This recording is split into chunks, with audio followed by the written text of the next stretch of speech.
क्या एक ज़रीब दुकानदार इंसाफ के लिए आवाज़ बुलंद कर सकता है? क्या इदारे वाकई अवाम के मुहाफिज हैं या ताकतवर के साथ खड़े होते हैं? इन्हीं सवालात के जवाब जानने के लिए आज हमारे साथ मौजूद हैं तौकीर अहमद, जिन्होंने वॉइस लाइन न्यूज़ को खुसूसी इंटरव्यू देने पर आमादगी जाहिर की है। हम आपको दिखा रहे हैं वो तस्वीर जिनमें मौजूद शख्स का नाम वसीम है। तौकीर अहमद के मुताबिक यही वो फर्द है जिसने न सिर्फ रिश्वत वसूल की बल्कि ज़बरदस्ती दबाव और असलहे के जोर पर उन्हें और उनके अहले खाना को हरासा किया। वॉइस लाइन न्यूज़ की खुसूसी खामोश। आज हम आपको दिखा रहे हैं एक ऐसा इंटरव्यू जिसने तहसील लोरा के अवाम में हलचल मचा दी है। कोठी नंबर 2 के दुकानदार तौकीर अहमद ने हमारे साथ अपनी रुदाद शेयर की, जिसमें रिश्वत, जबरदस्ती और असलहे के जोर पर हरासा किए जाने जैसे संगीन इंकशाफात सामने आए। इस खुसूसी इंटरव्यू में वॉइस लाइन न्यूज़ की जानिब से 17 अहम सवालात किए गए और तौकीर अहमद ने एक एक सवाल का तफसीली जवाब दिया। ये इंटरव्यू न सिर्फ एक गरीब दुकानदार की आवाज़ है बल्कि निज़ाम की खामियों और इदारों की बेहसी पर भी बड़ा सवालिया निशान है। आइए अब सुनते हैं तौकीर अहमद की ज़बानी के असल हक़ाइक़ क्या हैं और उनके साथ क्या कुछ पेश आया। ये देख ले जी, सारी मेरी दुकान इन्होंने जो है ना खाली कर दी है। कोई चीज़ नहीं छोड़ी दुकान में। ये देख ले, कोई चीज़ नहीं छोड़ी दुकान में, ना ही कोई सामान छोड़ा है। ये देख ले, इस अलमारी में मेरे टूल्स रखे होते हैं, मेरा सामान रखा होता है। कोई चीज़ नहीं छोड़ी, सारे लोहे वगैरह सब कुछ उठा कर ले गए हैं जी। ये देखो, सारे बॉक्स खाली पड़े हुए हैं। ये देख लें, ये देख लें, ऐसा कौन करता है?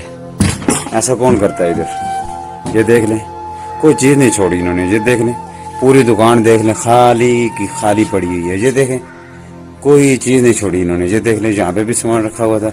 ये देखा है मेरी चीज़ सामान कैसे फेंका है? ये देख लें, ये देख लें मेरा सामान कैसे फेंका है सारा। ये देखा है, ये देखा है, ये देख लें आप। ये देख ले, यहाँ पे लकड़ रखी हुई थी और सरोज खान, मास्टर लियाकत और कई लोगों की यहाँ पे लकड़ रखी हुई थी, वो सारी उठा के ले गए। ये देख लें, कोई चीज़ इस दुकान में बिल्कुल आपको लकड़ नहीं नजर आएगी। ये छोटी छोटी लकड़ नजर आएगी, ये छोटी छोटी। बाकी जो मेन लकड़ थी, बड़े जो बीम थे, उनमें से कोई चीज़ यहाँ पे मौजूद नहीं है। देख ले, कोई चीज़ इन्होंने नहीं छोड़ी, सब कुछ लूट के ले गए। ऐसा कोई भी नहीं करता। यहाँ बाजार में 3-4 और मशीनें लगी हुई हैं मिस्त्रियों के पास, कारीगरों के पास। तो एक मेरी मशीन तो नहीं लगी हुई ना, सबके पास लगी हुई थी। तो ये देख लें, इन्होंने मेरे साथ बहुत नाजायज़ की है। तो मैं एक गरीब आदमी हूँ, गरीब घराने से ताल्लुक़ रखता हूँ, मेरे साथ अच्छा नहीं हुआ। बस आप मुझे ये बताएं कि आपके पास सबसे पहले जो वसीम नामी पास्टर आया था, जी जी, उससे पहले भी आपके उसके साथ कुछ मामलात थे या वो पहली बार ही आपके पास आया था जब आप लकड़ी वो लेके गया था, या जिस टाइम आपसे वो पैसे लेके गया था? नहीं, पहले भी मामलात थे। अच्छा, उससे पहले भी थे?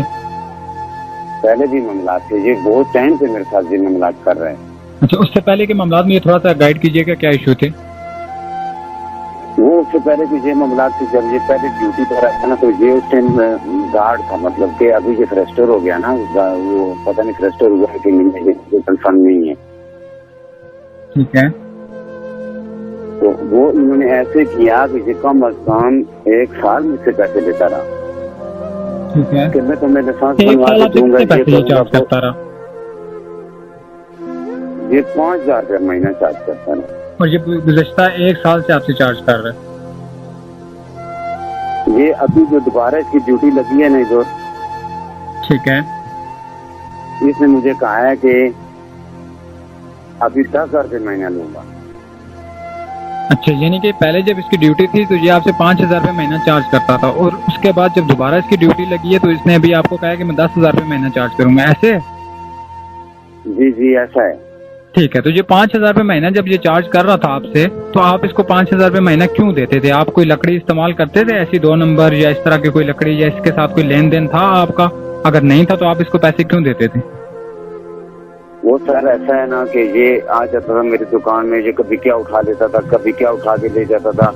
मैं बहुत तंग अब इससे पड़ गया था। मैंने कहा अभी क्या करूँ, इससे कैसे जान छुड़ाऊं। ये कभी मुझे दुकान से लेकर चला जाता था, कभी क्या करता था। मैं बहुत टेंशन में था जी, मुझे कहीं निकलने ही दिल नहीं देता था। मेरे बाबा बहुत हो गए थे, मुझे इतनी ज्यादा टेंशन थी कि मुझे समझ ही नहीं आ रही थी कि मैं करूँ क्या।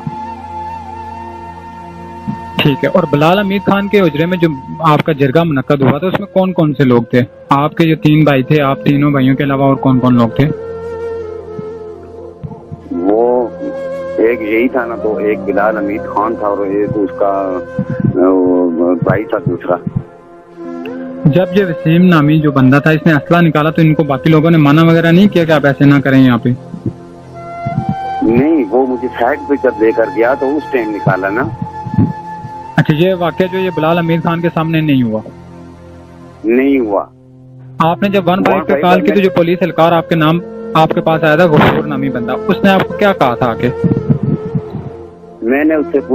उसने मुझे कहा था कि आपने 15 वालों को कॉल की है। मैंने कहा कि मैंने कॉल की है कि ये मुझे बहुत ज्यादा तंग कर रहा है, कभी क्या कर रहा है, कभी क्या कर रहा है। तो मैं बहुत परेशान हूँ, मेरा सारा सामान उठा के दोनों दुकानों से ले गया है। ठीक है। आपको जो सामान दुकान से लेके गए हैं उसमें क्या क्या चीजें शामिल थी? और मेरी दुकान में वो मेरा टूल्स था, मेरी मशीन थी, मेरे इंजन था, मेरे डीजल टैंकी थी, मोटर थी और उसके अलावा लकड़ी शकड़ी काफी चीजें थी। ये तो 2-3 गाड़ियां भर के लेकर गए। ठीक है। वो जो 3 गाड़ियां भर के ये सामान आपका लेके गए हैं वो क्या थाना लोरा में जमा हुआ है या कहीं पे जमा हुआ है या ये घर ले गए? ये पहले इधर से लेकर गए, जो मेरे टूल्स था ना, वो जो लोहे का सारा सामान था, ठीक है, वो इन्होंने जाके ऊपर कबाड़ में फेंका है। आरा मशीन के साथ एक कबाड़ है, ठीक है। उधर पता नहीं कबाड़ वाले को बेच दिया है, अल्लाहु आलम क्या किया है। मैं कबाड़ वाले से पूछ रहा हूँ, वो कह रहे जहाँ से वापस ले गए। तो मुझे एक और आदमी ने इन्फॉर्मेशन दी है कि वो ऊपर बिलाल हमीद के घर के अंदर फेंका है। ठीक है, यानी कि पुलिस स्टेशन में ये जमा नहीं करवाया गया? नहीं जमा करवाया गया। पुलिस स्टेशन वालों से मैं यही तो पूछना चाहता हूँ ना कि पुलिस स्टेशन में अगर नहीं जमा करवाया तो ये 2 मरतबा आपने पुलिस क्यों भेजी इनके साथ? ठीक है, आप मुझे ये बताएं, आपने कोई FIR वगैरह करवाई है इसके खिलाफ? थाने में कोई रिटर्न दरख्वास्त दी हो या कोई FIR करवाई हो? मैंने इनके इफ्ताबाद अफसर को दरख्वास्त दी थी। ठीक है। कंसर्वेटर है, बस वो है। आपने थाना लोरा में इसके खिलाफ कोई FIR दर्ज करवाई है? थाना लोरा वालों को जब इन्फॉर्म किया था तो वो तो मुझे कह कर गया था ना कि ये महकमा जंगलात कार्रवाई करेंगे, तो फिर मैंने जाके इफ्ताबाद दी। ये लास्ट वाकया कब पेश आया आपके साथ? ये तकरीबन 5-6 दिन पहले पेश आया। यानी 5-6 दिन पहले वो दोबारा आपके पास आए और उन्होंने आपसे ये सामान उठाया? पिछले इतवार को, पिछला इतवार तो जो था, अभी आज मेरे ख्याल में हफ्ता गुजरा है ना, पिछले इतवार को पेश आया। ठीक है। आपने जो इसको पैसे दिए थे वसीम को, कैश आपने जो इसको दी थी 30,000, उसकी आपके पास कोई रिकॉर्डिंग, कोई गवाह या कोई सबूत है? वो मैंने जिस लड़के से पैसे लिए थे ना उधार, फोन करके कि मुझे पैसे दो, ये लोग मेरी जान नहीं छोड़ रहे हैं, क्योंकि ये ऊपर गए थे मदीना रेस्टोरेंट है ना, रेस्टोरेंट पे बैठे हुए थे। तो उधर से मैंने देखा, जब मेरी नजर पड़ी तो उधर से कैमरों की तारे सारे सब कुछ उतरा हुआ था। वो मेरे ख्याल में इन्होंने तारा या क्या किया, इन्होंने ये पक्के तरीके से काम कर रहे थे। तो इन्होंने बयान अलफी पे मुझसे पैसे दिए। उस बयान अलफी की मैंने तस्वीर लेने लगा हूँ, तो इसने कहा मोबाइल जेब में डालो। मोबाइल मेरी जेब में डलवा दी। ठीक है। और ये मामला जितना भी है ये बिलाल हमीद खान के हुजरे तक कैसे पहुंचा? ये इन्होंने फोन करवाई ना हमें, इस फ्रेस्टर ने हमें बिलाल हमीद खान के घर से फोन करवाई। ठीक है। और उन्होंने फोन करके आपको मामला तय करने के लिए घर पे बुलाया, वहाँ हुजरे पे? हाँ, कि हमने वहाँ जाके माफी मांगी है इनसे, तो इन्होंने कहा है हम आपका सामान वापस करेंगे। ठीक है। तो वो जब आप वहाँ पे गए और उसके बाद वसीम ने जब असला निकाला, आपको साइड पे बुलाया, उन्होंने असला निकाला, आपको और आपके भाई और आपके कजन को उन्होंने जब हरासा किया, और उसके बाद जब उन्होंने वीडियोस वगैरह बनाई, तो उस वीडियोस में आपने क्या बयान दिया था? वो इन्होंने हमें एक रुका लिख कर दिया था ना, एक पेपर पे हमें लिख के दिया था कि ये तुम पढ़ो। ठीक है। उन्होंने आप को एक पेपर लिख के दिया और आपको असले के नोक पे रख के आपसे वो पेपर पढ़ाया गया और उसकी वीडियो रिकॉर्ड करवाएगी। जब जब मुझे इसने वो टीम ने मुझे पिस्टल दिखाया ना, ठीक है। वो मुझे साइड पे पहले लेकर गया ना कि मैं ये कर दूंगा वो कर दूंगा। अगले दिन तो दूसरे दिन उधर आया मुझे, तो वहां जाके इसने मुझे बोला कि मैं तुम्हारा इस दुनिया से नाम और निशान मिटा दूंगा, अगर तुमने मेरी बात न सुनी तो तुम मुझे सिर्फ एक वीडियो बना के दे दो। वो हम पर्सनल में बनाएंगे, एक रूम में बनाएंगे। वो इसने एक प्लानिंग की है मेरे साथ। ठीक है। और इस वाक्य को कितना टाइम हो गया वीडियो वगैरह बनाए को? ये तकरीबन 20 दिन हो गए वीडियो बनाए को। ठीक है।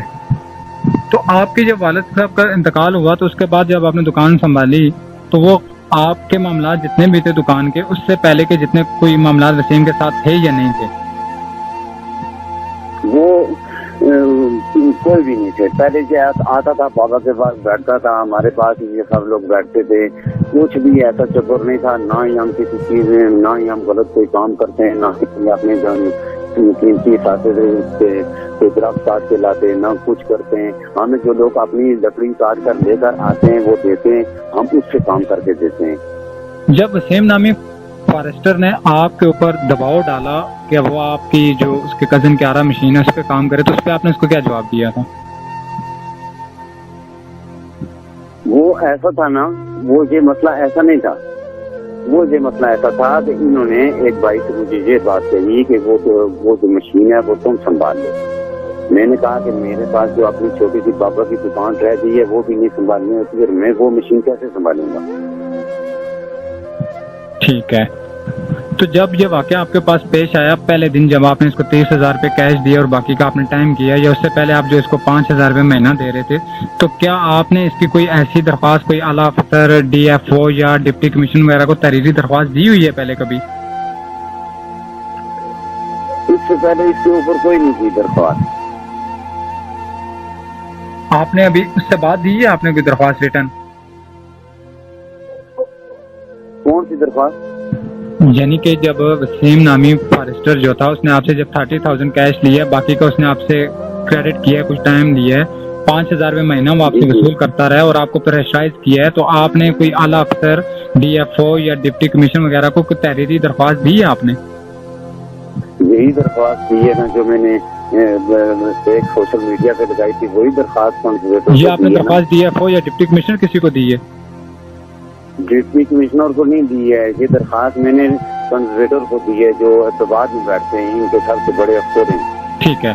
और जब ये आपकी दुकान से आपके औजार और आपकी मशीनें वगैरह उठा के ले गए तो आपने उनको वापस लेने की कोशिश की, तो क्या जवाब मिला? मैंने कहा है ना कि मुझे आप जो लोग क्यों कर रहे हो ऐसे, कि मेरे पास वो वीडियो भी बनी हुई है कि आप लोग ऐसा क्यों कर रहे हो कि मैं एक मामला तय कर रहा हूँ, आधा जुर्माना दे चुका हूँ, आप लोग बाकी चीजें क्यों उठा रहे हो? मैं बाकी जुर्माना पे करूंगा ना, आप मुझे बैंक की रसीद दे दें, मैं बाकी जुर्माना पे कर दूंगा। क्योंकि मैंने अपने भाई से पैसे मांगे थे दुबई में, तो उसने कहा कि वो रसीद मुझे दे दो और मैं यहाँ से बैंक में पैसे ट्रांसफर कर देता हूँ। मैं तो इस वजह से फंस गया हूँ। ठीक है। आपके मुताबिक जब असले के जोर पे आपसे वीडियो बनवाएगी, जो तहरीर आपको लिख के दी गई कि ये तहरीर आप हमें वीडियो रिकॉर्ड कराएं और एक कमरे में होगी, ये आपके और उनके दरमियान में होगी, उस वीडियो के मुताबिक आपके पास कोई प्रूफ है या आपने वो वीडियो आपके पास आई हो या कोई इस तरह का रिकॉर्ड है आपके पास? वो उस टाइम तो इन्होंने हमारी मोबाइल ले ली थी ना, जब हम उस कमरे में गए ना तो इन्होंने तो हमसे मोबाइल ही ले ली थी ना, मेरी फोन भी नहीं सुने दे रहे थे, साइलेंट करके मोबाइल रख दी थी। तो उस टाइम तो जब कोई आदमी रफा करता है कमरे में तो आदमी कैसे वीडियो बनाता है, कैसे प्रूफ रख सकता है? वो तो हमारे सिर्फ जो दो मेरे साथ भाई थे उनको ही पता है कि वो जिसको इन्होंने कॉल करके कहा था ना कि इसको और इसके भाइयों को हमारे घर में भेजो, वो भी आदमी गवाह है। ठीक है। ये किस बंदे ने कॉल करके कहा था कि इसको और इसके भाइयों को हमारे घर भेजें? वो रंगजेब को कॉल करके कहा था ना। और रंगजेब कहाँ पे होते हैं? वो गड़ी का है, गड़ी का। ठीक है। पुलिस एहलकार जो अब्दुल गफूर नामी बंदा आपके पास आया था 15 के कॉल पे, तो उसके रवैये से आपको मायूसी हुई। अब आप पुलिस के बजाय किस फर्म से इंसाफ चाहते हैं? मुझे सही समझ नहीं आई आपकी। आपने जब 15 पे कॉल की थी तो एक अब्दुल गफूर नामी सिपाही आपके पास आया था, तो जिसने आपको ये कह के टाल दिया कि ये महकमा जंगलात के मामलात हैं, इसमें हम नहीं घुसेंगे। उससे तो आपको मायूसी हुई, यानी पुलिस से तो आप मायूस हो गए। तो आप किस और इदारे से आप इंसाफ चाहते हैं? सर मैंने इसी वजह से महकमा जंगलात को दरखास्त दी थी ना कि मम्मी की इंक्वायरी की जाए, मेरे साथ क्यों जुल्म हुआ है। ठीक है, तो अगर आपको इंसाफ नहीं मिलता तो क्या आप ये मामलात अपने ऑन द रिकॉर्ड जो आप हमें बता चुके हैं, जो आप पहले आपके मुख्तलिफ फर्म्स पे आपकी रिटर्न दरख्वास्तें आई हैं, आपकी जो वॉइस रिकॉर्डिंग्स हमारे पहले चैनल पे चल चुकी हैं, इन सारे गवाहों और प्रूफों के बावजूद आपका अगर मसला आप नहीं हल होता, आपको इंसाफ नहीं मिलता, तो क्या आप अदालत से आगे जाने का इस्तात रखते हैं?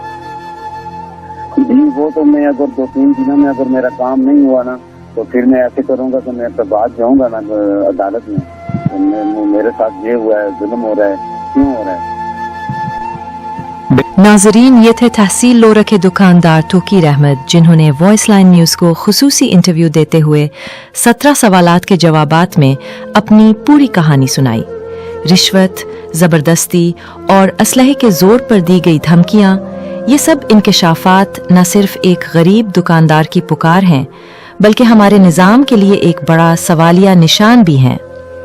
अब देखना यह है कि क्या हुकाम हरकत में आते हैं या ये आवाज़ भी कई और आवाज़ों की तरह दब कर रह जाएगी।